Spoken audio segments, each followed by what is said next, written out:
I really think this is the best KOFXV tier list ever made.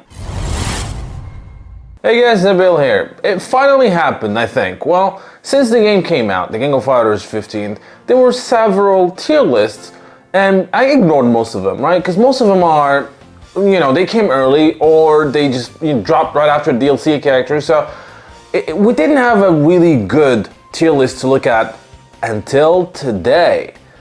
But before we get into and talk more about this new one, gentle reminder to like and subscribe and hit the notification bell so that you are notified whenever I drop a new video.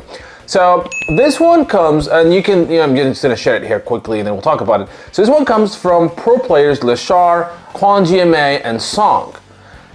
And this is, in my mind, and when I looked at it, I think this is the best one we've had so far. I really think this is the best KOFXV tier list ever made. So let's go into it. So this one is actually divided into 6 sections, going from SS down to C.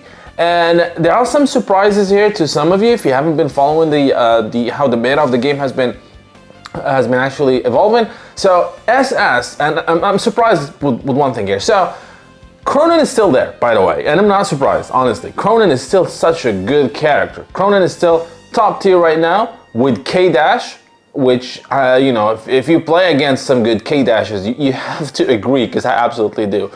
Then we have Jenny, which is, again, a strong character, and Kyo. And when I see Kyo in there, I'm like, man, I missed out. I need to get Kyo back in my team. He's such a strong, such a good character with so many options to control the pace of the game. Now, following that, there's the S tier, and this is where I have some surprises that I'm not sure, whether I agree with or not, but let's get into them. Clark is there. I'm happy. Kukri is there, Shizuru, Luong, Shermie, and Giz, and the newcomer, Isla. And I agree with all that, but Hydern is there. I think Hydern, well, I was surprised at the beginning. I think it makes sense. Hydern is a sleeping giant, if you will. He's a strong character, but not a lot of people are using him. A lot of people, when the game came out, thought about using Hydern the same way they did in the King of Fighters 14, which is the wrong way of using Hydern in this game. So I'm happy to see him in there.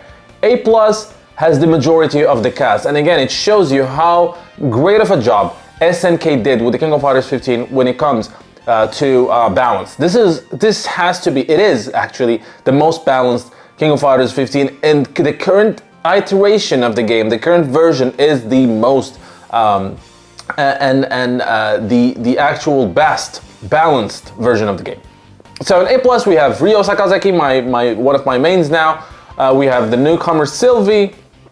We have Benimaru, Athena, Joe, Orochi, Shermie, Dolores, Raph, Rock, Ash, Dinosaur. Kim is there, which is, I think makes sense. He's a solid character. Maxima, and this is, I think, the first time I see Maxima in an A and above, and it makes sense. Strong character. Andy is there. Andy became a great character. Mai, Yashiro, Orochi, Yuri.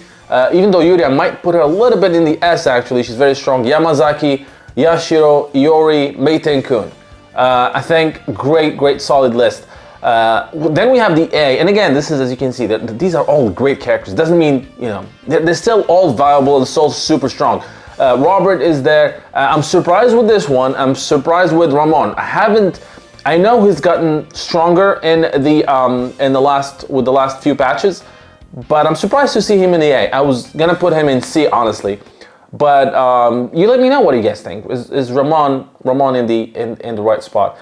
Chris, Gato, Kula, Whip, Blue Mary, Nakururu, Shune, and Terry. How the mighty has fallen, right? Terry was obviously SS in the beginning, but he's still a very strong character again.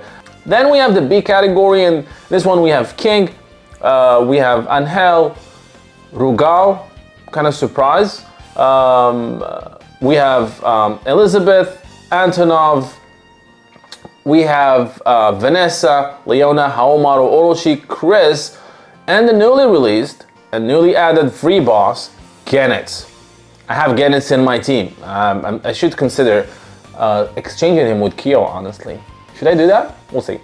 And then finally we have the C list, which is the low tier, and again, they're still valuable, but they are the lowest tier right now for the game, and I do agree with these three characters. We have Shingo Yabuki, the first DLC of Season 2. We have Dolly Dagger. I don't see anybody playing Dolly, honestly. And we have Billy, and Billy, poor Billy, man, poor Billy. He has been a low tier since the beginning of the game.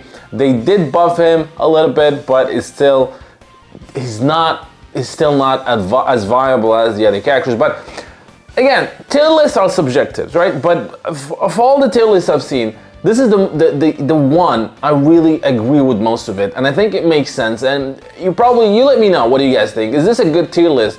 What are the things you do not agree with in this tier list? And what balance changes do you want to see? Which characters do you want to see elevated a little bit? And again, King of Fighters 15 is absolutely the most and best balanced KOF game ever. So what do you guys think? Let me know in the comment section. Don't forget to like and subscribe, and I'll see you guys next time.